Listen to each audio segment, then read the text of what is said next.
आज महत्त्वाच्या बैठका तिढा असलेल्या कल्याण, ठाणे, दक्षिण मुंबई या जागांवर होणार चर्चा।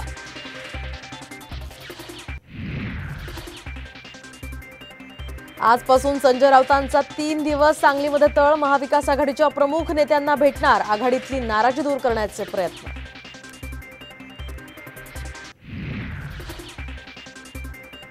काँग्रेस विदर्भातून लोकसभा निवडणुकीच्या प्रचाराचा नारळ फोडणार, भंडाऱ्यामध्ये राहुल गांधींची 13 तर प्रियंका गांधींची 12 एप्रिलला चंद्रपुरात सभा। नवनीत राणांना सुप्रीम कोर्टाचा मोठा दिलासा, जात प्रमाणपत्र वैध, निकालावर बोलताना राणा भाऊ, अमरावतीमधून शक्तीप्रदर्शन करत भरला उमेदवारी अर्ज। शरद पवार गटाकडून आतापर्यंत 7 उमेदवारांच्या नावांची घोषणा, बीडमधून बजरंग बाप्पांना तर भिवंडीमधून बाळ्या मामा फुंकणार तुतारी।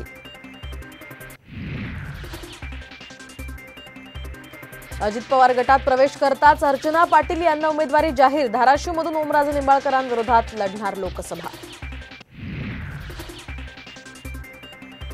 धाराशिवची जागा अजित पवारांना कुणी दिली, जितेंद्र आव्हाडांचा सवाल, तर भांडून जागा घेणारे शिंदे अजित पवारांपेक्षा बरे, आव्हाडांचा टोला।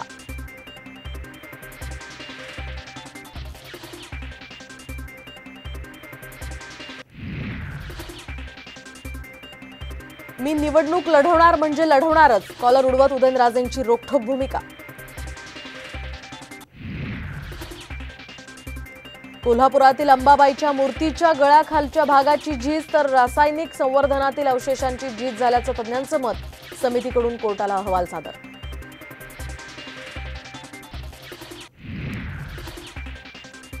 आणि सध्या महाराष्ट्र आणि मराठवाड्यातील अनेक जिल्ह्यांमध्ये पुढील 15 दिवस उष्णतेची लाट, निवडणुकीच्या काळात नागरिकांना काळजी घेण्याचं आवाहन।